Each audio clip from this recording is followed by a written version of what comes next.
Tout le monde est chaud, tout le monde est là, tout le monde est présent. Attends, je bois un peu d'eau. Un petit peu d'eau. Bien. C'est vrai que ça déshydrate de parler dans un micro. De ouf. Le stress de se mettre sur le devant de la scène, d'offrir sa petite fleur. Ouais, sa petite fleur au public.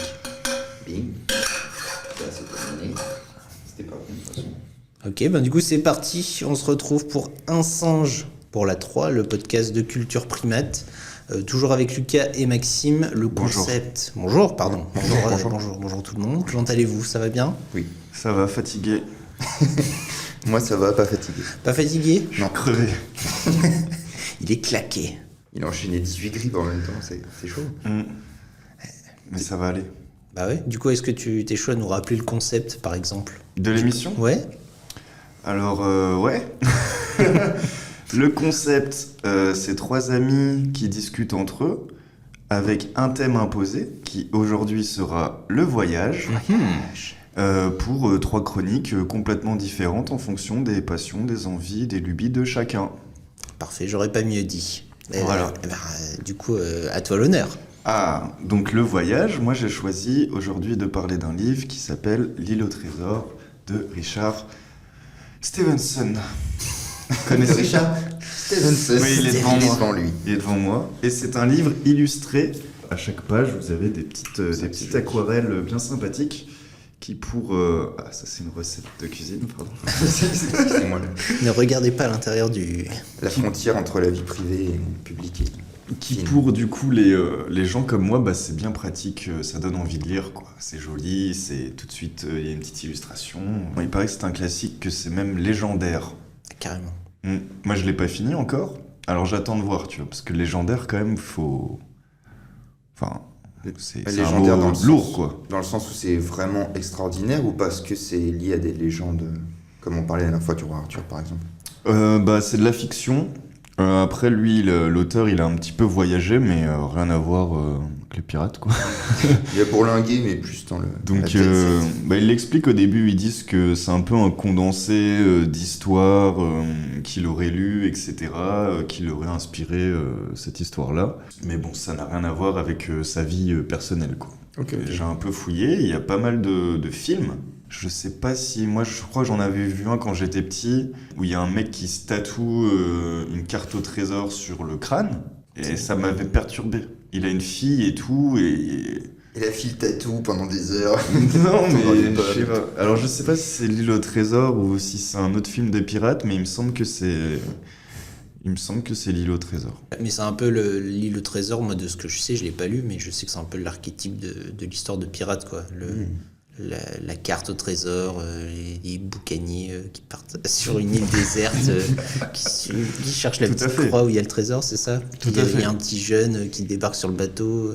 Alors, est-ce que c'est pas je ça? vous raconte déjà le début, comme ça on est bien. On est dedans. Donc c'est l'histoire d'un jeune garçon, ses parents tiennent une auberge en fait, et un beau jour, un loup de mer apparaît, donc un mec un peu brut, complètement bourré, 2 grammes dans le sang, et il leur dit, écoutez, moi j'ai juste besoin de lard et d'œufs le matin, et une bouteille de rhum par jour, voilà mon or. Et le mec commence à rester comme ça, à s'installer chez eux pendant X temps.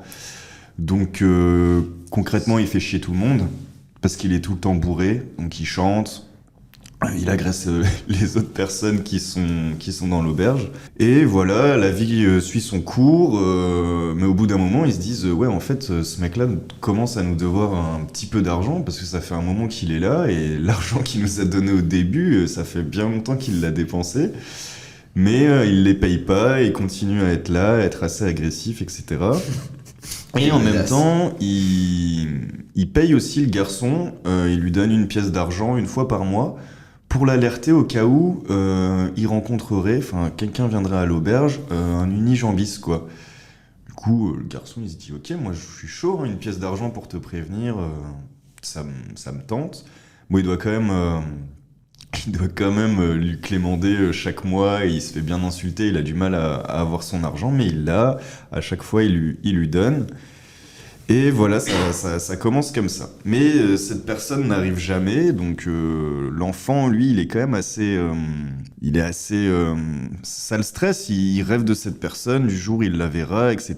Il sait pas trop si c'est un danger, mais en tout cas, quand le mec en parle, tu sens qu'il est pas très rassuré.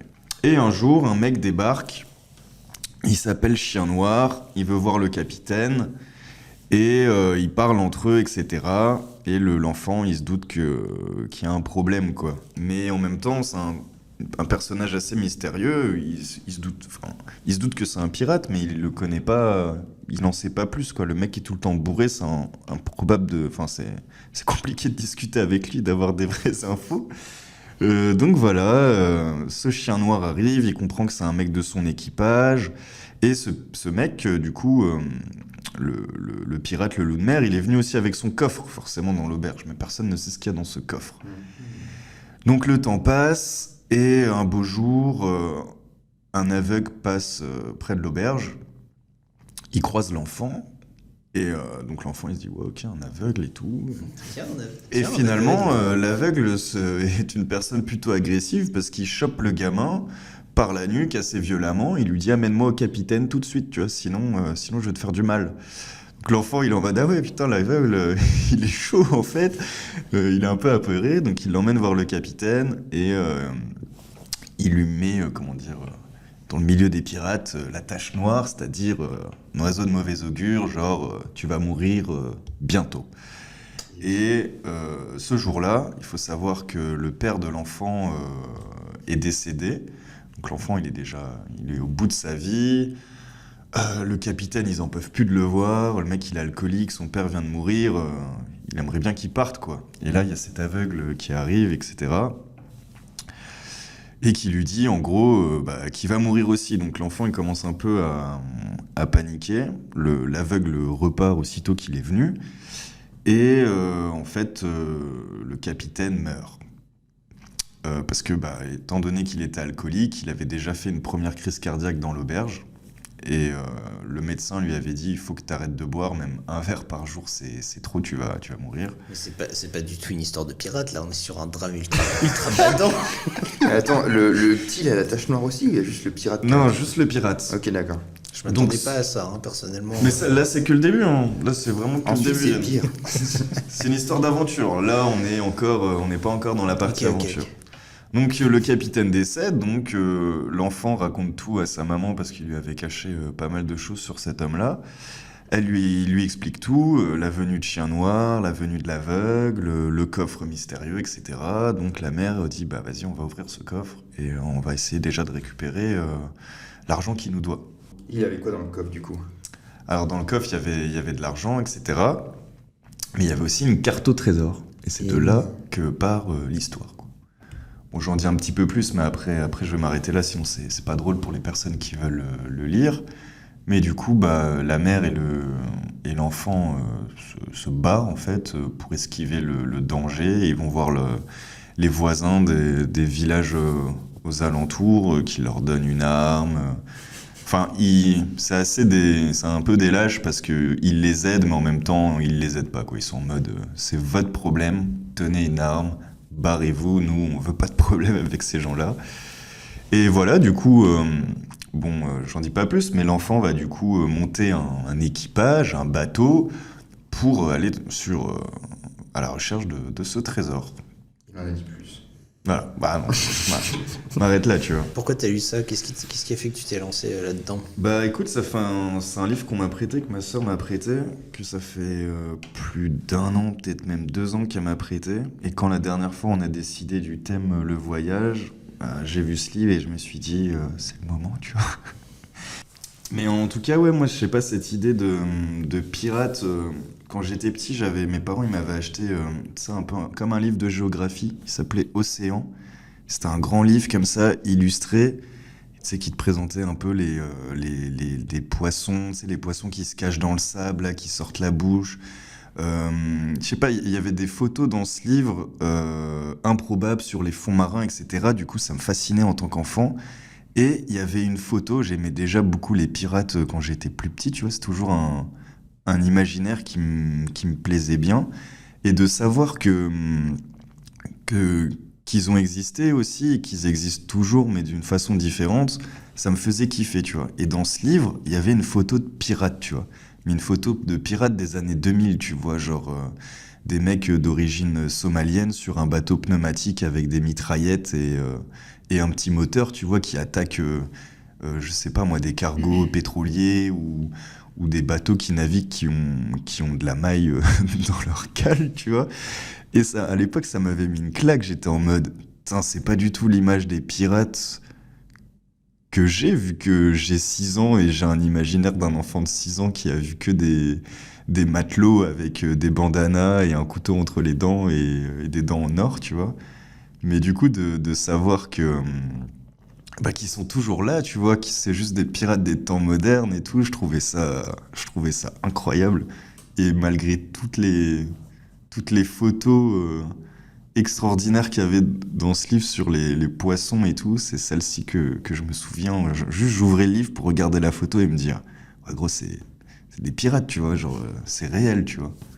Est-ce que les pirates étaient vraiment comme ça? Parce que, est-ce que justement, il n'y a pas plein de clichés qui viennent de ce bouquin ou d'autres bouquins de la même époque qui ont lancé tout un truc, un peu comme les Vikings.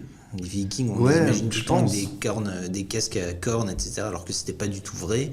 Il y a plein de choses comme ça. Est-ce que Bah, après, ce qui est bien dans ce livre, tu vois, c'est que en fait, t'as des illustrations, etc., mais t'as aussi, comment dire, des images d'archives de, en fait, ce qu'on sait dans l'histoire des pirates, tu vois. Donc, Ok. par exemple, tu vois, ils vont te mettre le coffre, ils vont te mettre la longue vue, ils vont te mettre la monnaie qu'ils avaient, les couteaux qu'ils utilisaient, le genre de cartes qu'ils rédigeaient, etc.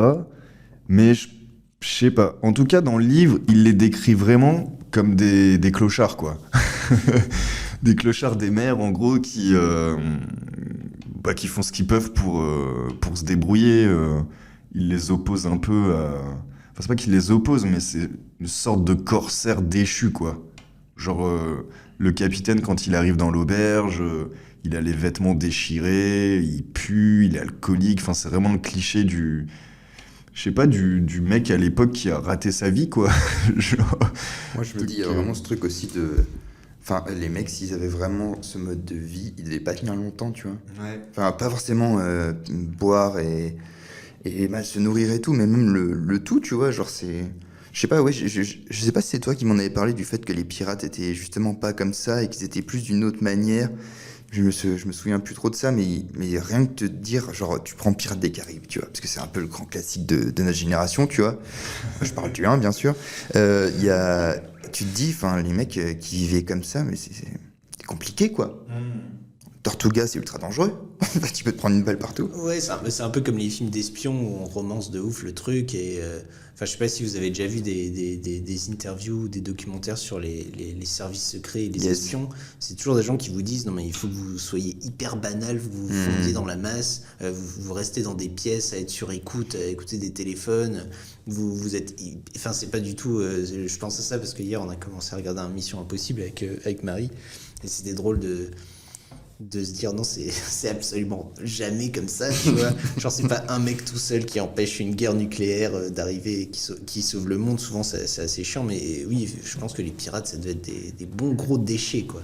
Et est-ce qu'il y a des. Je pensais, est-ce qu'il y a des. Tu sais, toi, un film ou des films d'espions qui sont ultra réalistes Là, comme ça, je me souviens de Conversations secrètes de Francis Ford Coppola, qui est sur un type justement qui écoute des gens. Ah, Qui doit surveiller, alors j'ai plus le synopsis Yes. précis en tête, c'est avec Gene Hackman où il doit surveiller des gens, il est tout le temps sur écoute, à écouter, et puis il part dans un espèce de délire, etc. ça me fait penser à La vie des autres. Je l'ai pas vu non plus, mais je crois que c'est un film français. Où c'est J'ai pareil pas vu, sur ça me un dit mec rien. qui écoute. Son truc, c'est d'écouter pendant l'Allemagne de l'Est et de l'Ouest. Il écoute l'Est ou l'Ouest, je sais plus. Bref, il écoute un couple et en fait, au fur et à mesure, tu apprends leur histoire et lui, il fait partie de leur vie d'une certaine manière, tu vois. Yes. Mais du coup, la façon dont on romance toutes ces choses-là, effectivement, ça invite au voyage, parce que le cliché du pirate, c'est je m'engage sur un bateau pirate, je vais changer de vie, je vais partir à l'aventure. Ah bah oui. Je sais pas où je vais, mais j'y vais. T'avais envie d'être un pirate, Lucas, avant? Franchement, ouais, tu vois. Mais c'est vrai que, comme dit Max, ça a l'air d'être un monde hyper dangereux. Genre, t'es pas sûr de revenir déjà d'une chasse au trésor, tu vois. Avec C'est sûr. les dangers de la mer, le peu de connaissances qu'ils avaient, le manque de nourriture, les attaques potentielles.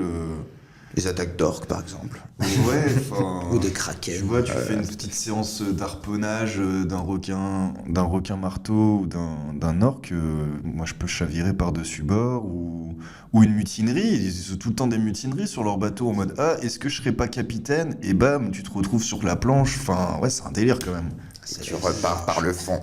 Mais après, t'as le soleil, t'es bronzé, T'es cramé sur les Caraïbes, les Antilles, tout ça, ouais, moi je préfère avoir cette vie-là qu'une vie de viking, perso. Si j'avais eu le choix, j'aurais été un pirate. Hmm.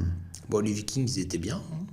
Ouais, Bah, ils étaient assez. Enfin, je veux dire, Je c'est sais pas pas, juste moi des c'est bêtes pas mon sanguinaires. mode de vie quoi. Ils vivaient dans le nord, quoi. Ça, il faut, Ouais, faut aimer Ils étaient très chauds aussi. Ils boivent pas de rhum quoi. Mais voilà, non, c'est vrai que les pirates c'est une bonne invitation au voyage. Parce qu'il faut quand même rappeler, parce qu'il n'y a pas si longtemps, je sais que la dernière fois, tu as dit que t'étais plus dedans, mais il y a quand même eu. T'as quand même eu une grosse période pirate récemment, entre One Piece et Ouais, c'est vrai, Assassin's c'est Creed. vrai, c'est vrai, c'est vrai. C'est quoi qui t'attire là-dedans en fait? Qu'est-ce qui te fait. Dans les pirates, Ouais, qu'est-ce qui te fait monter en joie? je sais pas, déjà le bateau, moi je kiffe. Bateau, le drapeau, tout, La batterie. toutes les, toute l'esthétique, tu vois, j'ai toujours bien aimé. Je sais pas, j'ai toujours bien aimé ça. Je me souviens quand j'étais petit, je me déguisais souvent en pirate. Je sais pas d'où ça vient, tu vois. J'avais une couette Mickey pirate, incroyable, avec un perroquet et tout. Le côté vraiment, j'avais Le aussi côté un, bronzage, il l'a dit tout à Côté l'heure. Vislar aussi, il l'a pas dit, mais. j'avais un bateau pirate en jouet aussi, je me souviens, et je le squattais de ouf. Ouais, je pense que c'est ça, hein, c'est l'appel de la liberté, les îles, les trésors. J'ai toujours voulu un coffre aussi, Et- toujours. J'en ai un, J'ai un coffre. mais j'ai pas de trésor, mais j'ai un coffre, tu vois. Ça, c'est ce qu'il dit, mais je suis sûr qu'il y a un double fond. C'est possible, Bah, ouais. tu sais quoi, pour tes 40 piges, t'achètes une barque. Une barque avec des rames. Allez, j'ai 10 piges. Mais du coup, je voulais vous demander, parce que du coup, je me disais, ouais, les pirates, c'est bien et tout, mais le thème, c'est quand même le voyage.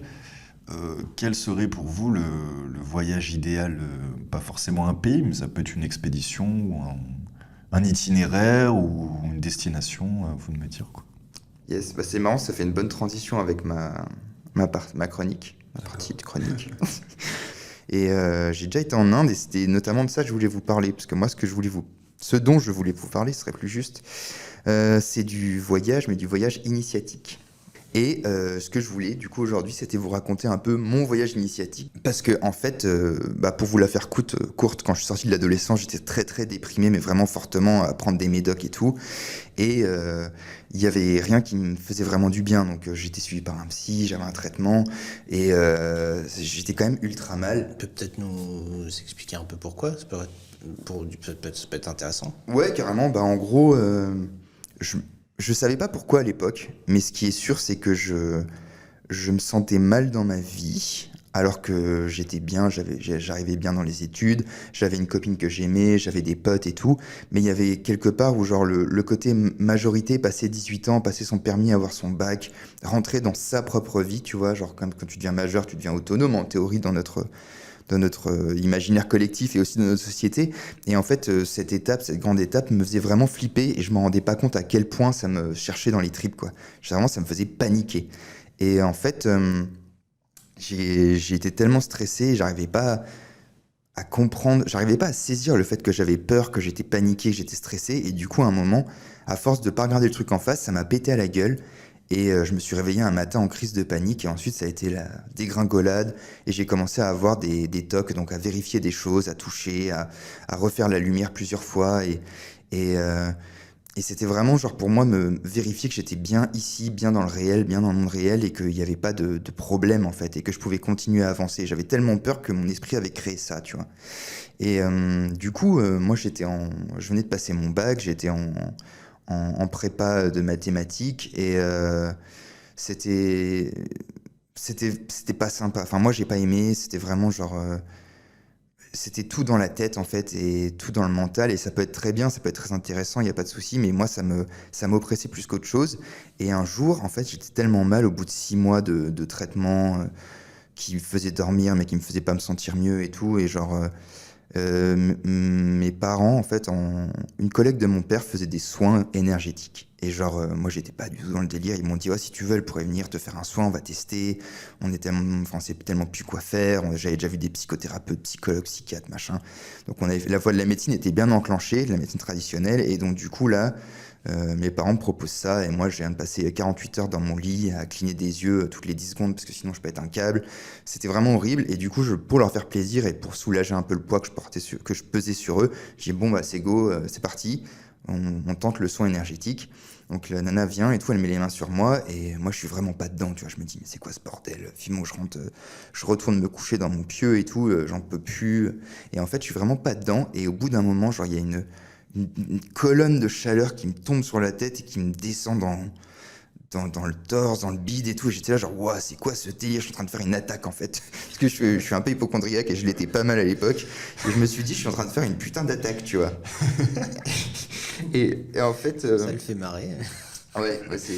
Faut mieux en rire. Et du coup, ça a un peu changé ma vision du truc, genre... qu'est-ce qui était possible, qu'est-ce qui n'était pas possible, parce que j'étais persuadé que c'était pas du placebo, parce que j'étais vraiment pas dedans, je pensais à autre chose, comme je vous ai dit avant, quoi. Et du coup, ça a commencé un petit peu mon voyage initiatique, du coup, mon petit pèlerinage intérieur, où j'ai commencé à me poser des questions sur qu'est-ce que je pouvais faire pour aller mieux, en fait. Si ça c'était possible, si ça existait, alors qu'est-ce qui était possible de faire, ou jusqu'où on pouvait aller pour se sentir mieux en fait. Ouais, du coup, pendant 24 heures, je me sentais hyper bien, genre j'ai recommencé à manger, j'ai appelé mes potes, ouais ça va, ça vous dit on fait un truc. Bon, 24 heures après, j'étais de nouveau un peu dans le gaz, mais pendant 24-36 heures, j'étais vraiment bien et je me suis dit, il faut vraiment que je creuse cette voie parce que ça m'a fait un bien fou. Du coup, j'ai commencé à aller voir une dame qu'on m'a recommandé, qui faisait des soins aussi. Ça me soulageait, ça me faisait du bien. Ça changeait pas totalement ma vie. Je l'accorde que j'avais toujours encore des tocs, j'étais toujours stressé. Mais franchement, je pouvais souffler pour la première fois depuis des années, tu vois. Et du coup, cette nana, elle m'a parlé d'Ama. Ama, c'est, on peut dire, une Mahatma, une sage, une maître hindoue, donc c'est un guide spirituel et humanitaire moderne de l'Inde. Donc c'est une nana qui maintenant a quasi 70 ans, donc qui vit toujours à l'heure actuelle. Elle est connue parce qu'en fait elle fait toujours des voyages dans le monde entier où elle embrasse les gens, donc littéralement elle les prend dans les bras et elle fait des câlins aux gens. Et voilà, donc cette dame qui me fait des soins me parle d'Ama et ça me parle, je me dis ouais, il faudrait peut-être que j'aille au bout de mon trip. Je sais Ama, elle fait un tour, elle fait un peu le tour du monde tous les ans et elle va pas dans chaque pays mais dans pas mal de pays et notamment une fois par an, elle vient en Europe, elle vient en France, elle vient à Paris et elle fait des câlins à des gens pendant 3 jours, en gros, tu vois, genre 10 heures par jour, elle fait des câlins aux gens, elle fait genre je sais plus, c'était genre 10 000 ou 30 000 câlins en 3 jours. Enfin, c'est un délire, tu vois. Et on me dit que c'est genre un maître spirituel, genre qu'elle a une énergie dingue, qu'elle fait du bien aux gens et que c'est un truc qui te change ta vie, tu vois. Et du coup, je me renseigne un peu. Je vois qu'il y a un documentaire de Yann Kounen qui a été fait sur elle, qui s'appelle Darshan, l'étreinte. Parce que Darshan en fait c'est comme ça qu'on appelle le fait d'embrasser les gens comme ça, de les prendre dans ses bras et on dit qu'elle donne le darshan en fait, Ama. Et du coup je me dis vas-y, je vais au bout du truc, donc je prends mon billet de train, je vais jusqu'à Paris, Cergy-Pontoise précisément, et je vais voir du coup ce qu'ils appellent le programme d'Ama. Donc j'arrive en fait dans une énorme salle, c'était un gymnase monstrueux, centre socioculturel dingue, enfin vraiment immense, et ils avaient tout transformé en mode, il y avait des stands de bouffe à un endroit, des stands d'humanitaire, parce qu'Ama elle fait beaucoup d'humanitaire dans son pays et dans le monde entier, elle inspire pas mal de trucs. Je crois qu'elle a un siège permanent à l'ONU, enfin c'est dans le conseil pour l'humanitaire, enfin c'est un truc assez fat, assez gros. Et du coup j'arrive là-haut, je suis assez surpris, il y a de la musique indienne, ça sent bon la bouffe indienne, enfin c'est vraiment un autre délire, tu vois. Je suis plus à Cergy-Pontoise, je suis en Inde. Et en fait donc il arrive le moment où elle doit me faire mon câlin, tu vois, parce que tu prends un ticket, t'attends et tout, tu vas quand ton ticket et ton numéro arrivent, et du coup elle me fait mon câlin. Donc sur le coup je me dis ouais super et tout, je me sens comme si on m'avait donné plein d'amour, sympa. Mais voilà, quoi. Ça s'arrête un peu là. Et je me retrouve en fait à discuter avec quelqu'un qui me dit qu'il y a un ashram. Donc un ashram, c'est un peu un centre.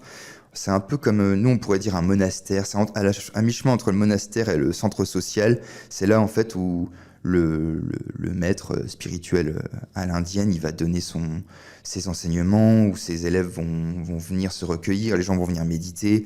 Mais c'est aussi un grand lieu de vie où on fait plein de choses, plein d'activités. Et on fait aussi donc des activités spirituelles, des activités sur soi-même. On peut apprendre une langue, on peut faire plein de choses. Et en même temps, on vit tous ensemble. Tu vois, c'est un peu ça l'ashram. Et c'est joyeux, c'est vraiment cool, tu vois. Et du coup, on me dit qu'il y a un ashram en France, près de Chartres. Donc du coup, j'y vais. Je me dis, vas-y, je vais au bout du truc. Et en fait, je me rends pas compte que le moment où elle m'a donné le darshan, le premier, c'était vraiment genre, ça a fait un tournant dans ma vie. Et vous allez voir que je vais vous faire après un peu plus rapidement le truc, mais ça a fait vraiment un gros tournant. Donc premier truc, je vais à l'ashram de Chartres. Je passe 2-3 jours, c'est genre découverte d'Ama. Ils méditent et tout, donc moi j'ai déjà fait des trucs de méditation, donc je médite avec eux, je me sens bien, c'est intéressant. Il y a une bibliothèque où il y a plein de livres sur des mecs, justement des voyages initiatiques, des enseignements spirituels, mais de toutes les religions, de tous les courants spirituels, tout ce que tu veux. Les gens sont hyper cool, genre vraiment pas en mode perché ou quoi, mais genre ouverts et bienveillants, tu vois. Et je me sens bien, et genre je reste là-haut quelques semaines, et je commence à entrevoir un peu une voie qui me plaît dans la vie et qui me fait moins peur que la voie classique, grandes études, métier, avec certes du pognon et un bien-être, mais c'était pas le bien-être qu'il me fallait moi, en tout cas, ça me faisait trop paniquer. Et donc du coup là, je me dis, j'apprends que en fait, Amma, elle vient d'Inde, donc forcément, et qu'elle a un grand centre en Inde, donc un gros ashram qui s'appelle Amrita Puri, si je le dis peut-être un peu mal, mais à la française ça fait ça. Et du coup que c'est un centre gigantesque, c'est un peu la maison mère de tous les ashrams qu'il y a dans le monde. Et Amma réside là-haut quand elle n'est pas en voyage à droite à gauche. Et du coup on me dit, ouais, c'est un peu pour les gens qui suivent Amma, qui suivent ses enseignements et tout, c'est un peu l'endroit où aller, tu vois, c'est le truc ultime. Et du coup, moi, je suis un peu fou dans ma tête, et puis je suis chaud, et je commence à me sentir un peu mieux, et du coup, je me dis, vas-y, je vais aller en Inde. Alors, faut savoir qu'à l'époque, je savais pas marcher plus de 10 mètres sans toucher un truc, ou sans aller à gauche, à droite, revenir sur mes pas. Je revenais beaucoup, beaucoup, beaucoup sur mes pas. Je devais refaire tout le temps les passages de porte et tout. Donc vraiment, sur 10 mètres, quelqu'un va le faire en 3 secondes, moi je vais le faire en 10 secondes, tu vois. Et ça, c'est vraiment vrai tout le temps, partout. Donc t'imagines à l'autre bout du monde, en Inde, tout seul, c'est un sacré truc à visualiser.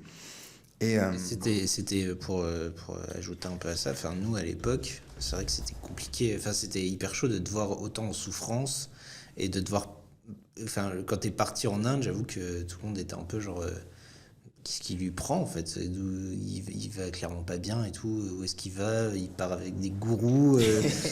Parce que ça fait un peu le clicheton du mec qui part en Inde pour trouver sa life, tu vois. Donc du coup, tout le monde, parce qu'on était déjà là, nous, à cette époque-là. Ouais, on Et, était nés. on était déjà nés. Et c'est vrai que c'était. L'an de grâce. On savait pas ce qui t'arrivait et c'était. On a su qu'après, à quel point ça t'avait transformé et tout. Mais je te laisse. La Ligue des Ombres. Exactement. On a su qu'après que t'avais rejoint la Ligue des Ombres. non, c'est pas encore la Ligue des Ombres, c'est l'étape suivante, les gars. Et je te laisse reprendre. Mais c'est vrai que de notre point de vue, on n'avait pas encore conscience de tout ça. On connaissait pas forcément tout ce qui se passait dans ta tête. Et donc du coup, c'était pour remettre les choses dans le contexte. Voilà. Ouais, non mais grave. Et puis mes parents, c'était pareil, tu vois, genre ils se disaient, enfin, ils voyaient que j'allais mieux en fait, qu'il y avait un espoir. Et puis j'ai toujours réussi à bien leur expliquer, bien expliquer aux gens ce genre de truc, ce que ça me faisait en moi et tout. Et du coup, ils m'ont fait confiance. Vous aviez pas trop votre mot à dire, mais vous avez été là, vous m'avez soutenu. Mes parents m'ont fait confiance et m'ont dit, vas-y, go, t'y vas.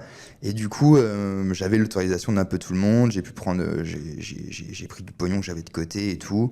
Et je me suis payé mon billet d'avion. Donc j'avais billet d'avion pour New Delhi, de Paris à New Delhi, ensuite de Delhi jusque dans le sud de l'Inde.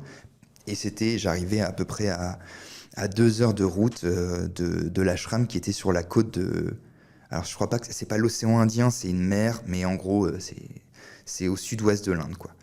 Et Et du coup, je prends mon visa, je fais tous les papiers et tout. Et là, j'y vais, go, j'ai mon sac à dos, je pars de l'ashram de Chartres parce que j'étais repassé par là-bas, je sais plus trop pourquoi. Et je crois que c'est parce qu'à un moment, j'habitais là-bas. Genre pendant quelques semaines, j'ai habité là-bas. Et je pars de là-bas, j'ai mon sac à dos.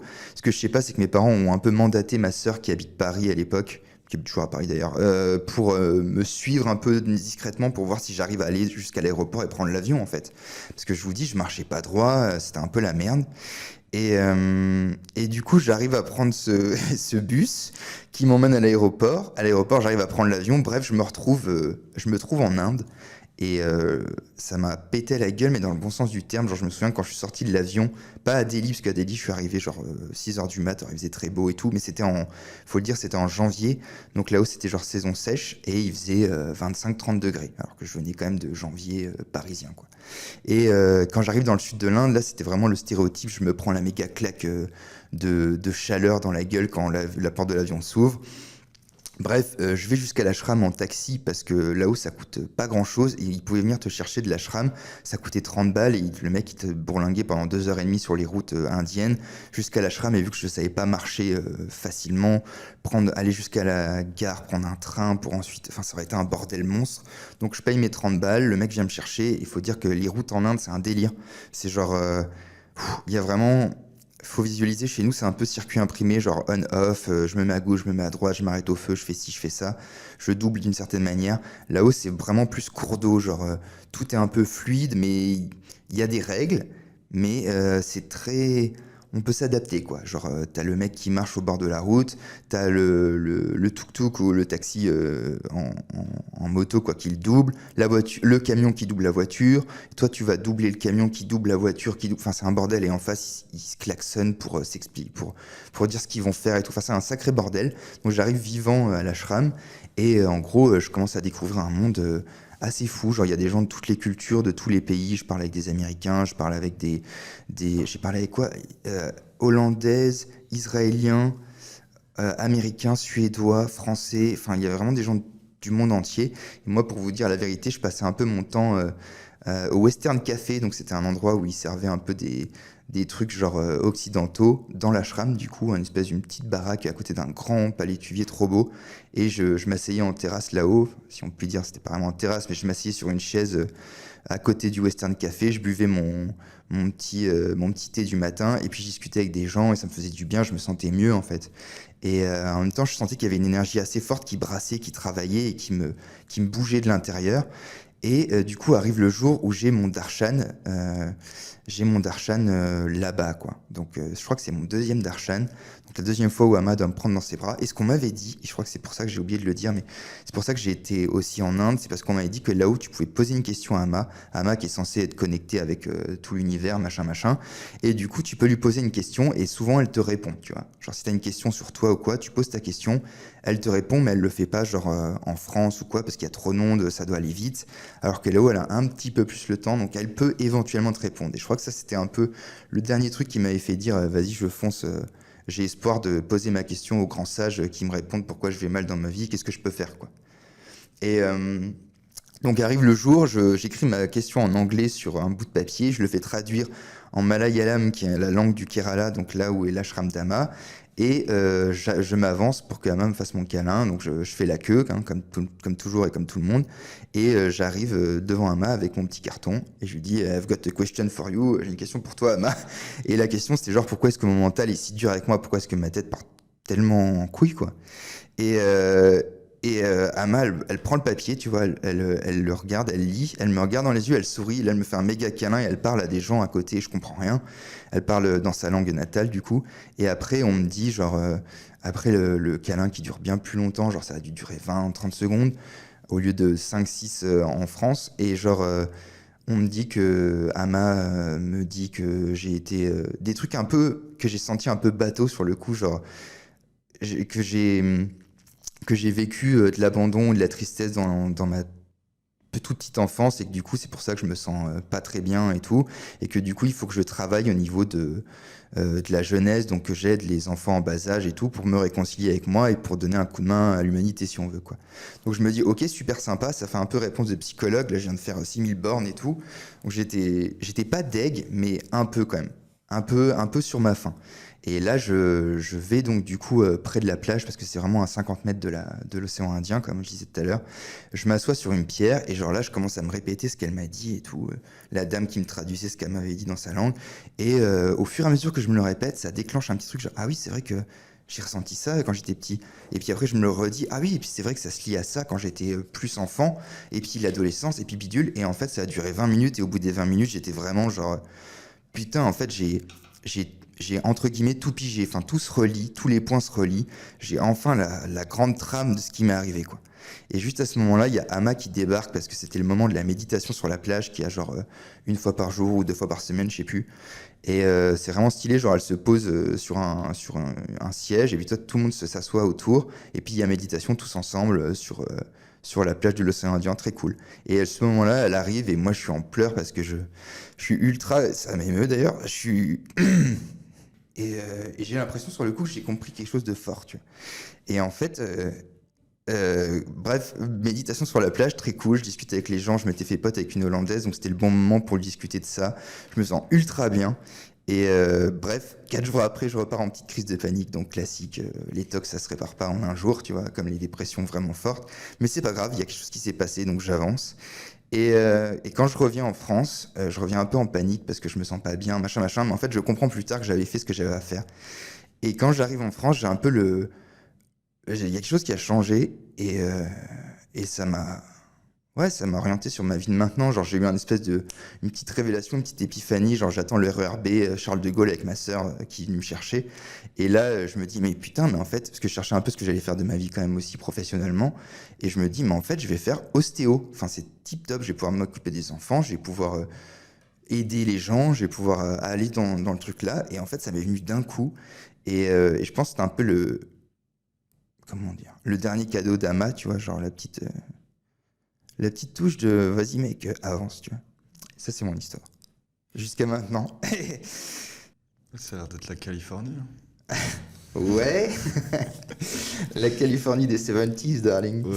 Non, c'était vraiment cool. Genre, pour vous dire vite fait, j'ai parlé avec un Américain qui me parlait des stages d'autonomie dans les forêts de l'Oregon. J'ai parlé avec un Mexicain de 50 ans qui me parlait de la géographie autour de Mexico, parce que c'est sur un plateau et tout, qui vivait dans une forêt aussi. Je parlais avec un Israélien qui sortait de son service militaire et qui était là pour visiter un peu, tu vois. Enfin, il y a vraiment des gens de partout qui avaient des aspirations totalement différentes et vraiment cool. Vraiment cool. Voyage initiatique, bon délire. Je me souviens de ce truc-là où, à l'époque, on était en coloc, toi et moi, et ben, je voyais, voilà, t'étais pas bien, t'étais vraiment au fond du trou, on peut le dire, et t'étais déjà un tout petit peu dans ces bails énergétiques, et à un moment, tu me dis, ouais, je vais partir dans le ashram à Chartres quelque temps, machin. Je me dis, putain, dans quoi il part? Où est-ce qu'il s'en va? Qu'est-ce qui est en train de lui arriver et tout? Et du coup, je le vois pas pendant plus d'un mois. On n'a pas de nouvelles parce que tu nous avais pas dit que tu partais en Inde. Ah ouais. Souviens-toi. C'est genre, ouais, je vais dans le ashram quelque temps. Et finalement, Max revient au bout de, du coup, je sais pas combien de temps, plus d'un mois, un truc comme ça. Ouais, facile. Et ouais, je suis allé en Inde, j'ai vécu là les trucs, je vais devenir ostéo. Enfin, il y avait tout d'un coup, t'es revenu, t'étais Une pastèque. une pastèque, et t'es revenu, t'étais un arbre, tu vois. Genre, Un arbre à pastèque. mais c'était ouf à voir. Et c'est vrai que c'est pas facile de raconter son histoire. Et c'était vachement émouvant, je trouve, de revenir sur tout ça et de voir aujourd'hui ce que t'es le bel arbre que tu es Oh devenu, mon Dieu, Maxime. le beau citronnier. Tes branches s'étirent vers le soleil. Yes. Et alors, est-ce que tu aurais peut-être, je sais pas, un conseil pour des gens là qui écoutent qui viennent d'entendre ton histoire et qui se diraient, putain, moi aussi, est-ce que tu aurais un conseil à donner à ces gens? Est-ce que tu leur dirais aller en Inde dans le ashram d'Ama, ou est-ce que tu leur dirais plutôt de suivre C'est intéressant. si tu devais résumer ce truc-là, comment tu le résumerais pour peut-être conseiller quelqu'un qui aurait été touché par ce que tu viens de nous raconter? Bah, moi, je dirais pas aller en Inde, dans l'ashram d'Ama forcément, ou dans un ashram. En fait, il n'y a pas besoin d'aller au bout du monde pour voir un peu ce qui déconne et surtout ce dont on a besoin. Parce que s'il y a quelque chose qui déconne, c'est qu'il y a un besoin qui est pas rempli, quoi. Donc, l'idéal, c'est déjà de parler, c'est hyper important de dire aux gens ce qu'on ressent et ça amène à des rencontres. C'est pas rester isolé, ça c'est le truc classique et juste parler de ce qu'on ressent et puis se laisser ouvert un peu à la rencontre. Ah bah tiens, ça me parle, là il y a un psychologue qui fait ci. On me parle beaucoup d'hypnose et tout. Ah bah moi ça me parle l'hypnose. Moi personnellement ça me parle pas du tout, mais genre ouais ça me ferait du. Je sens que ça pourrait me faire du bien. En fait suivre un peu le feeling, pas faire des trucs de dingue d'un coup, mais ou même pas du tout. On s'en fout en fait, mais juste suivre un peu pas son intuition, mais ce qui nous ferait du bien sur le moment quoi. Parler, se faire des petits plaisirs, se permettre de s'écouter, de voir un peu d'aller au-delà de l'autoconditionnement et genre de se permettre de se plaindre à soi-même et de se dire voilà ça me fait chier, j'aimerais tellement ça. Ah ouais, t'aimerais ça, bah comment tu pourrais y aller en fait? Et juste en allant dans la direction de ce qui te ferait du bien, ben comment dire, ça débloque des trucs, comme on dit toujours, c'est l'important, c'est le voyage, c'est le chemin, c'est pas la destination. Et en fait, plus on avance petit à petit, si on se permet d'avancer sur un chemin quel qu'il soit, en étant en plus un peu conscient de ce qui se passe à l'intérieur, à l'écoute, et ben on avance et on se retrouve un peu sur son chemin à soi. Et ouais, je ferais ça moi. Je parlerai, je me permettrai de me faire des petits plaisirs et d'avoir des petits objectifs, des trucs qui me tiennent à cœur et d'aller doucement vers ces trucs-là pour libérer un peu de poids et pouvoir faire quelque chose qu'on kiffe dans la vie, quoi. Donc ça, Une impression, Lucas? Par rapport à quoi? Je sais pas, c'est un truc à dire ou pas? Sur son voyage initiatique. non, sur la recette des carbonara de Johan. Tu fais des carbonara? Non, tiens, c'est vrai que non. Ah non, j'ai dit carbonara, je pensais sauce tomate, désolé. Ah, écoutez, mes ancêtres t'en veulent beaucoup. Ah, je sais, putain. Tu nous as jamais fait de carbonara? Bah non, pas de commentaires, c'était très bien. Rien à rajouter. Du coup, toi, tu nous parlais d'un rêve. Ah, là, je vais vous parler d'une expérience, oh là là, d'un voyage. Je vais vous parler d'un voyage que j'ai fait. J'ai pas pris de notes aujourd'hui, je vais raconter une histoire personnelle aussi d'un autre délire, mais enfin un truc assez ouf qui m'est arrivé dernièrement. Donc ça se passe en janvier dernier, janvier 2023. Ce qu'il faut savoir sur moi, c'est que j'ai toujours eu un problème avec le sommeil. J'ai toujours eu du mal à dormir, depuis toujours.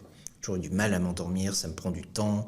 Les moments où je cogite le plus, où je réfléchis le plus, c'est vraiment au moment où je m'allonge dans mon lit et qu'il fait noir, et c'est là que je réfléchis le plus. Donc c'est pas vraiment le meilleur contexte pour s'endormir paisiblement. Même quand je suis crevé, en général, plus je suis crevé et moins j'arrive à dormir, parce que j'ai envie de dormir et que je suis fatigué. C'est assez infernal. Et du coup, quand j'étais petit, je faisais des terreurs nocturnes. Explique-nous, c'est quoi? Une terreur nocturne, bah, c'est comme un cauchemar dont... Comment expliquer ça? Tu fais un cauchemar, t'es en pleine terreur, mais t'es à moitié réveillé. C'est-à-dire que t'es pas endormi en train de rêver d'un truc horrible, t'es à moitié conscient, t'es à moitié réveillé. Moi, il y a des fois où j'avais l'impression de sombrer dans un vide intersidéral et où j'avais l'impression de voir l'infini, mais c'était juste noir et profond et je sombrais dedans. J'entendais parfois des bruits de respiration dans ma chambre, des pas, des trucs comme ça. Le truc qui m'a le plus marqué, qui était horrible, c'est, je me souviens, j'étais terrorisé par un truc, il faisait noir, et je me redresse dans mon lit, et je cherche désespérément la porte de ma chambre ou la lumière, parce que c'est horrible, t'es dans le noir, t'es gamin, tu sais pas quoi faire. Et je me souviens que je longeais les murs, en me disant, je suis dans ma chambre, donc je sais que ça, c'est ça et tout, en cherchant la lumière, et je ne la trouvais pas, et je faisais tout le tour, et j'étais là, je comprenais pas, j'étais, mais pourquoi j'arrive pas à trouver ma porte, elle est censée être là. Et c'était horrible. Et donc je vivais des trucs comme ça. Donc ouais, c'est horrible. Hein. En plus, c'est vraiment, enfin, je veux dire, ta chambre quand t'es gamin, c'est vraiment l'endroit que tu connais par cœur, tu vois. Et de sentir les repères sous ta main. Moi, je sais que je suis là. Pourquoi je trouve pas ma porte, la lumière? Je suis terrorisé. Tout ce que je veux, c'est de la lumière, ou ouvrir la porte pour sortir de là. Et tu la trouvais pas. Donc bref, j'ai toujours eu du mal à dormir. J'ai toujours fait des cauchemars assez intenses, des choses comme ça. Mais ça a fini par s'arrêter et maintenant j'ai plus du mal à m'endormir. Mais du coup je me sers de ce moment-là où je réfléchis pour trouver des idées, pour prendre des notes, etc.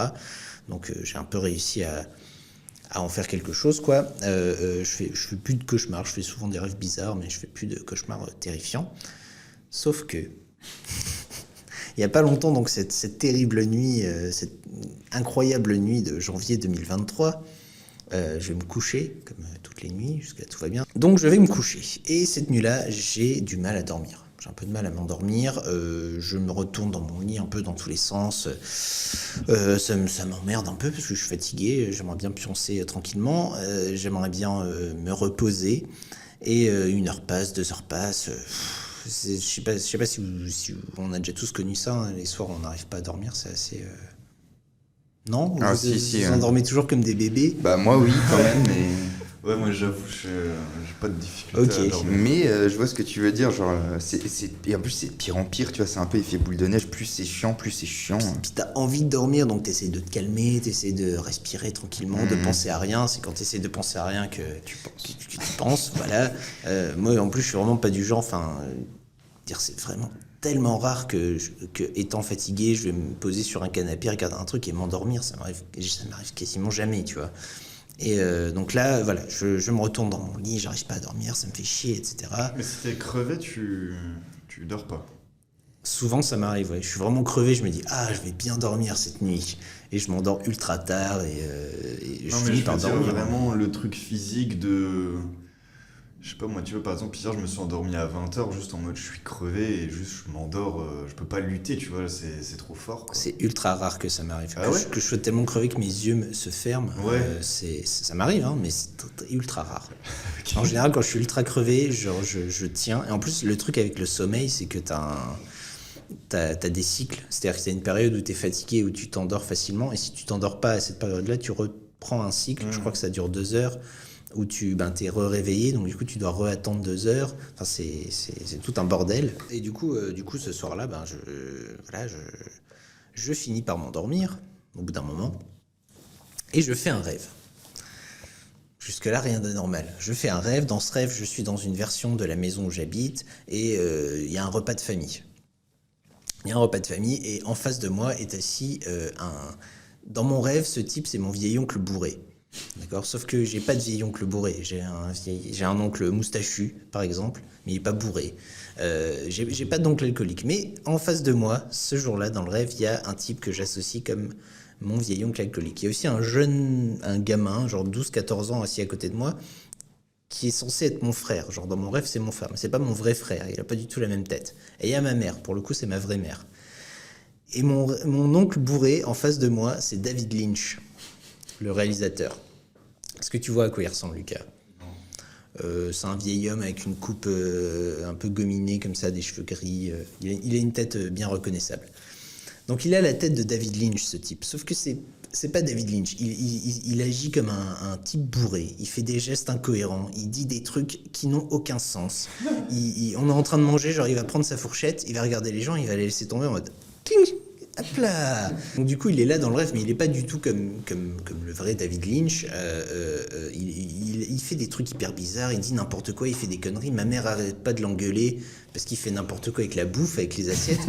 Et moi dans mon rêve, il y a un moment où je donne des coups de coude à ce garçon qui est censé être mon frère. Je lui dis c'est David Lynch, c'est un réalisateur hyper connu.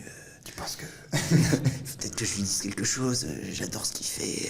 Enfin, j'étais comme quand t'es dans un rêve où il t'arrive des trucs chelous, tu vois. Mais je sentais, il avait ce côté, si tu veux, où il avait l'air libre, il avait l'air de pouvoir faire ce qu'il veut, un peu comme quelqu'un qui a libéré son esprit dans la matrice, tu vois. Il avait ce côté-là. Mais à ce moment-là, je suis toujours en train de rêver, il n'y a rien d'anormal.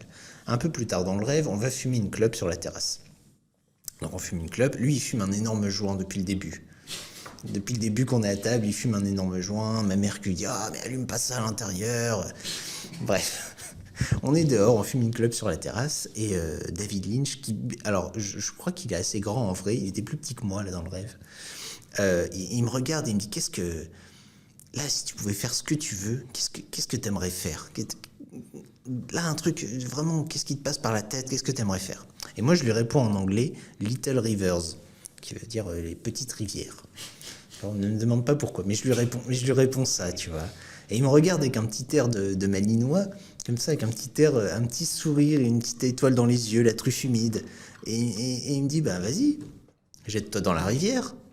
Alors moi, je suis là dans mon rêve, je me dis « Putain, on est en janvier, ça doit cailler, je vais pas me jeter dans la rivière. » Je suis là « Non, c'est pas raisonnable, je vais pas aller me jeter dans la rivière. » Et il me regarde toujours avec son petit air malicieux en mode ok, d'accord, te jette pas dans la rivière, si tu veux. T'as pas envie de te jeter dans la rivière, tu te jettes pas dans la rivière après tout. Et puis le rêve continue, jusque-là rien de bizarre, et puis je me réveille dans mon lit. Je me réveille, je suis allongé dans mon lit, je me dis tiens, le rêve vient d'arriver, je me dis voilà, bon, c'est un rêve. Mais il y a quelque chose qui m'a marqué, ce truc de petite rivière, je sais pas pourquoi ça me tourne en tête. Je me dis, c'est bizarre, petite rivière, peut-être que j'aurais dû aller me jeter dans la rivière, parce que comme je disais, là où j'habite, il y a une rivière, et l'été, on peut se baigner dedans et tout. Donc, et comme dans le rêve, j'étais dans une version de chez moi, je sais pas pourquoi, ça me marquait, ça semblait cohérent. Donc je me réveille dans mon lit, et je me dis, tiens, j'ai envie de pisser. Donc je me lève, je vais pisser. Et puis à un moment je regarde autour de moi et je me dis ah merde, je suis dans la salle de bain de Jérémy, mon coloc. Sa salle de bain à lui quoi, dans sa chambre. Et du coup je me dis merde, qu'est-ce que je fous là, il faut que je sorte de là. Donc j'ouvre la porte, je me retrouve dans sa chambre, je fais tout doucement, je fais désolé Jérémy. Et je retourne dans mon lit. Sachant que Jérémy n'a pas de salle de bain dans sa chambre. Voilà, et je me dis mais il n'y a pas de salle de bain dans la chambre de Jérémy, qu'est-ce qui se passe? Et j'étais réveillé, tu vois, je m'étais déplacé dans une salle de bain. Qui n'est pas chez nous, tu vois. Et Quoi? Attends. Donc je me retrouve dans mon lit et surtout je me réveille. Enfin, je me retrouve dans mon lit dans la même position dans laquelle je suis en m'étant réveillé du rêve 5 minutes avant, tu vois. C'est-à-dire allongé sur le ventre. Et là je me dis mais attends, il y a pas de salle de bain dans la chambre de Jérém. C'est quoi de ce délire? Pourtant j'ai vraiment l'impression d'être allé pisser pour de vrai. Et à ce moment-là, j'entends la porte de ma chambre s'ouvrir. J'habite dans une vieille maison, donc les portes font du bruit, donc c'est vraiment...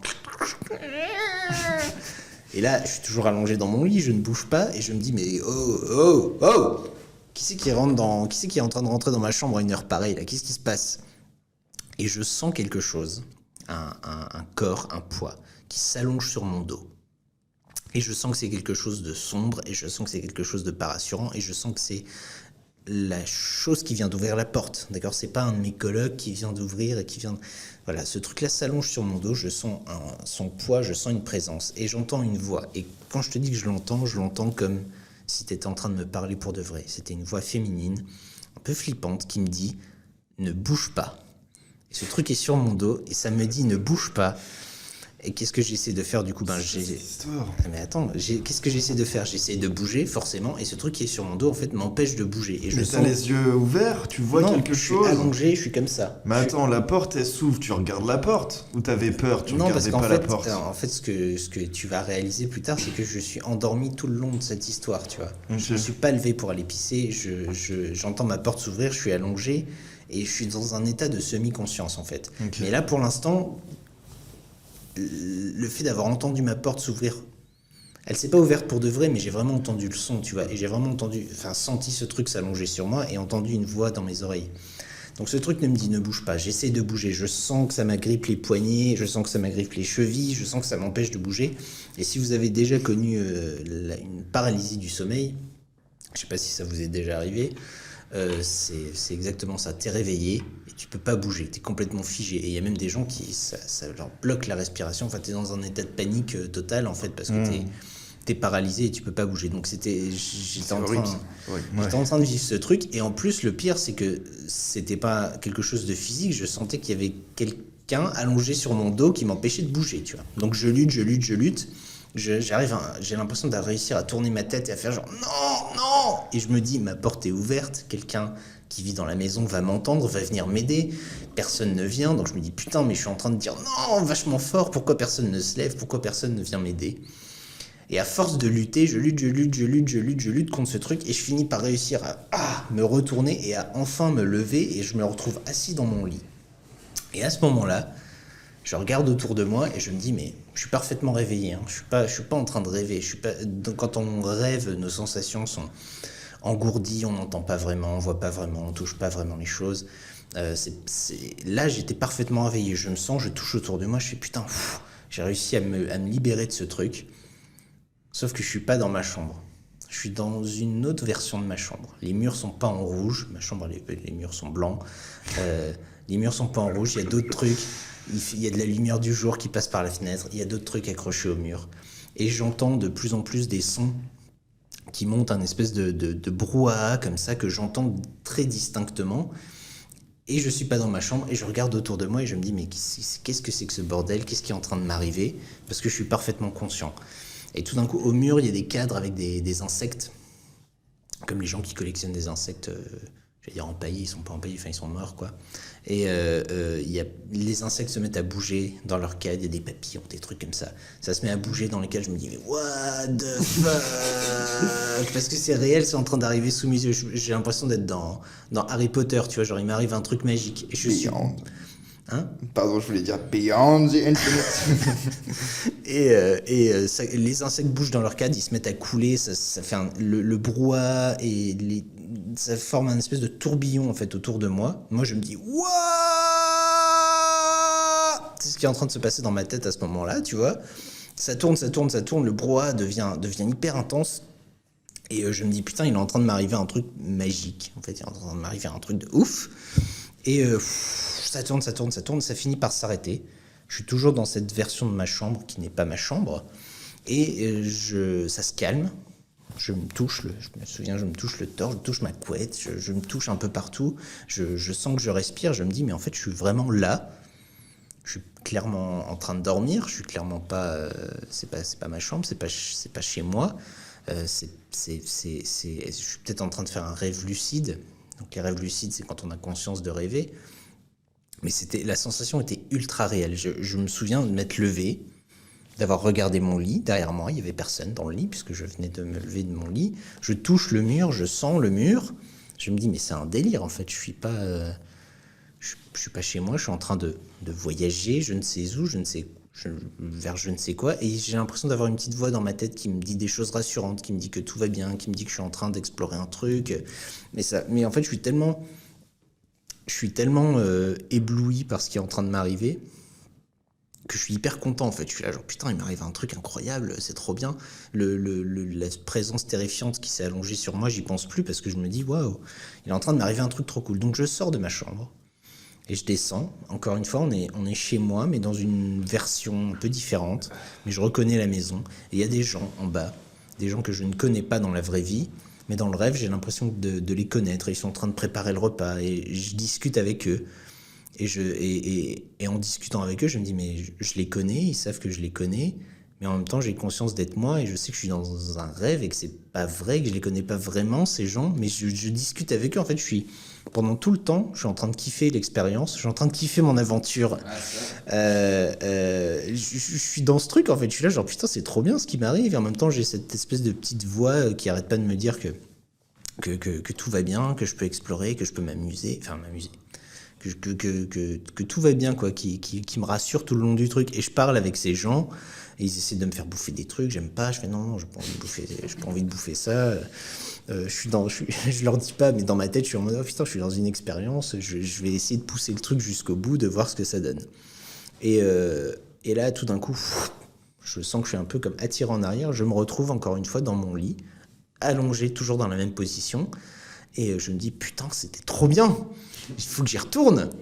Et je me souviens à ce moment-là être très calme, et je sens que je repars, en fait, que je m'enfonce dans un truc, le brouhaha revient à mes oreilles, genre... Et hop, je rouvre les yeux, je me redresse dans mon lit, je suis encore dans une chambre qui n'est pas totalement ma chambre. Il y a un petit miroir à côté sur une table de chevet, et vu que je suis dans un kiff total, je me dis, vas-y, je vais plonger dedans. Du coup, je me redresse dans mon lit et je plonge comme ça dans le miroir et j'ai vraiment la sensation de faire une pirouette, sauf que je suis pas descendu dans un vortex ou quoi que ce soit. Je me suis retrouvé sur le côté de mon lit. En plongeant dans le miroir, je me suis retrouvé entre mon lit et le mur en mode ok, je viens de plonger dans un truc, mais je suis toujours là. Et encore une fois, là, je suis pas réveillé, tu vois. Je suis là, donc du coup, je me redresse en mode trop bien, ça continue. Je vais ressortir de ma chambre et je vais re-explorer. Donc je ressors encore une fois de ma chambre, j'ai toujours cette petite voix rassurante qui me parle, et en sortant de ma chambre, cette fois-là, je me retrouve dans un endroit, pour le coup, qui est complètement différent. Je suis toujours ultra conscient. Je me souviens que j'arrête pas de toucher les murs et de sentir les murs sous mes doigts. En fait, ça m'épate complètement de me dire que je suis capable de sentir les choses. Je me souviens faire vachement attention à ma respiration. Je suis putain, j'ai vraiment l'impression d'être là et de respirer. Je suis vraiment là, c'est vraiment en train de m'arriver, c'est incroyable. Et donc quand j'ouvre ma porte, cette fois-là, il y a une fille qui m'accueille, enfin une fille, une jeune femme de mon âge qui m'accueille, qui est très jolie et tout. Et je dis ça parce qu'en fait, au moment où je la vois, je sais qu'on s'aime, qu'on est amoureux tous les deux. Alors que je ne la connais pas. Dans la vraie vie, je la connais pas. Mais je sais qu'on s'aime et tout. Elle m'aime, je l'aime, et du coup elle me prend par la main, puis elle me guide dans un espèce d'énorme appartement très ancien, très beau, avec des vieux parquets, je me souviens, les murs sont verts, et puis il y a plein de gens qui habitent là, on va dans un espèce de réfectoire. Elle aussi, comme David Lynch, elle fume un gros joint. Je ne me demande pas pourquoi. Mais elle fume et elle me guide. Et donc on traverse comme ça ces appartements, ces grandes pièces. Je sais qu'on va quelque part, puisque je sais qu'on se connaît. Mais c'est un peu comme dans le rêve précédent. Je sais que je la connais. J'ai la sensation qu'on s'aime, qu'on est ensemble. Mais je sais aussi que je suis moi et que tout ça, c'est pas réel. C'est peut-être un rêve, c'est peut-être... qui sait où je suis allé. Mais en tout cas, je sais que je suis en dehors de ma réalité à moi, quoi. Et ce qui est ouf pendant cette partie-là du rêve, de l'expérience, du voyage, c'est qu'elle me parle dans une autre langue. Elle me parle dans une langue, soit c'est de l'espagnol, soit c'est du portugais, je sais pas, mais elle me parle dans une autre langue. Et donc du coup, il y a une partie de moi qui écoute ce qu'elle me dit, mais il y a la partie de moi qui me dit, mais je bite pas un broc à ce qu'elle me raconte depuis le début, tu vois, je comprends que dalle. Mais je la suis parce que voilà, je suis à fond dans mon expérience depuis le début. Et puis comme j'ai la sensation qu'on s'aime, je suis un peu attiré par le truc en mode où est-ce que ça va mener ce truc, cette histoire. Et on continue à marcher. Il y a plein de gens qui discutent, qui sont assis. Enfin, je sais pas du tout quel genre d'endroit, comment je pourrais trouver un équivalent parce que c'est des appartements. Donc t'as l'impression que c'est chez des gens, mais en même temps plein de gens étaient là pour se retrouver. Il y avait des livres partout. Bref, on marche, et là, je me dis, putain, ce serait ouf si je pouvais comprendre ce qu'elle me raconte. Ce serait trop bien. Et je me souviens, parce que je suis à fond dans mon expérience et que j'ai envie d'aller jusqu'au bout, je me dis, putain, ce serait vraiment trop bien si je comprenais ce qu'elle me raconte. Et là, pendant genre 2 secondes, j'ai eu genre une espèce de petite étincelle dans mon esprit, où j'ai réussi à penser dans la langue dans laquelle elle était en train de me parler. Donc j'ai réussi, je sais pas si vous avez déjà essayé de réfléchir dans une autre langue. Moi je regarde vachement de trucs en anglais et à force de l'entendre, en fait, parfois tu te mets à réfléchir un peu dans cette autre langue-là, tu vois. Et c'est un peu comme ça que j'ai appris à parler anglais d'ailleurs, à force de l'entendre tout le temps, etc. Et ça m'a fait cette sensation-là, mais juste pendant 2 secondes où j'ai réussi à penser dans sa langue et donc à comprendre, mais pendant 1 seconde, ce qu'elle me disait, à penser dans une autre langue et à me dire waouh, je viens de penser dans une autre langue, what the fuck, qu'est-ce qui se passe, tu vois. Et j'étais tout fou, en fait, de me dire, mais qu'est-ce qui est en train de m'arriver depuis tout à l'heure, c'est incroyable. On continue à marcher dans ce truc, et à un moment, en fait, je suis tellement, je sais pas, genre épaté, soufflé par ce qui vient de m'arriver. En même temps, je comprends pas tout, parce que je suis en train de vivre mon truc. Il y a la partie de moi qui connaît les gens, qui a l'air de comprendre un peu ce qui se passe, puis il y a une espèce de petite voix dans ma tête qui me parle, donc c'est un peu le bordel. Et j'essaie de rester concentré pour vivre au maximum ce qui est en train de m'arriver, parce que je comprends pas ce qui se passe. Et au bout d'un moment, c'est un peu trop pour moi. Et là, enfin, finalement, je me réveille pour de bon. Je me réveille vraiment, tu vois. Et je me réveille, j'ai le souffle court, j'ai le cœur qui bat à fond, j'ai la bouche sèche, j'ouvre vraiment les yeux, je regarde autour de moi. Ok, cette fois, c'est bon, je suis vraiment bien réveillé dans ma vraie chambre à moi. C'est fini. Et je me souviens que j'étais tout fou, en fait. Je me redresse, je suis réveillé, je me dis putain, qu'est-ce qui vient de m'arriver, clairement là je vais pas réussir à me rendormir, c'est un peu trop fou ce qui vient de m'arriver. Je savais pas du tout ce que c'était, donc du coup je me suis levé et j'ai écrit tout ce truc, j'ai noté tout ce qui m'était arrivé pour pas l'oublier, parce qu'il y avait plein de détails, là j'en oublie sûrement quelques-uns, mais l'expérience était ouf. Et je me souviens que le lendemain, toute la journée, j'étais comme sur un petit nuage, j'étais tout bien. Et tout le monde disait, mais ça va, qu'est-ce qu'il y a, nanana. Et je leur disais, ouais, il m'est arrivé un truc, je vous raconterai peut-être ce soir au repas. Et voilà, il m'est arrivé ça. Et c'était très franchement le voyage le plus alors qu'il s'est pas passé grand-chose, hein, je suis resté dans des pièces, dans des maisons, voilà. J'ai parlé à des gens, mais le fait d'en avoir pleinement conscience. Donc, et en tout cas, ce que moi j'en ai tiré en termes de voyage, c'est que, et c'est pour ça que je parlais du fait que je faisais des terreurs nocturnes étant gamin, c'est que j'ai l'impression que c'est un peu dans la continuité de ce truc-là et peut-être l'aboutissement. Que peut-être étant gamin, c'est des choses que je pouvais faire, mais quand on est gosse, on comprend pas tout et on est terrifié par son pouvoir. On peut pas toujours se faire guider en plus dans des choses comme ça. Donc, C'est ça, ouais. Ah, c'est ouf. Quand tu penses en plus que David Lynch, il fait vachement méditation transcendantale et tout. Il suffit de regarder Twin Peaks, c'est un délire. Enfin, c'est marrant, je trouve ça cool. Non, mais déjà, dans ton histoire, il y a un truc bizarre, c'est que normalement, quand t'essayes de revivre un truc que t'as vécu dans un rêve, t'y arrives jamais, tu vois. Ça dépend. Bah, moi, quand j'essaye de faire ça, je reste bloqué dans une boucle où, ok, j'ai recréé un peu le truc, mais l'histoire n'avance plus parce que j'arrête pas de me dire ah, c'était trop cool, vas-y, je continue et tout, machin. Et finalement, bah, comme un vinyle qui tourne en rond, ça avance pas, tu vois. Donc ça m'interpelle.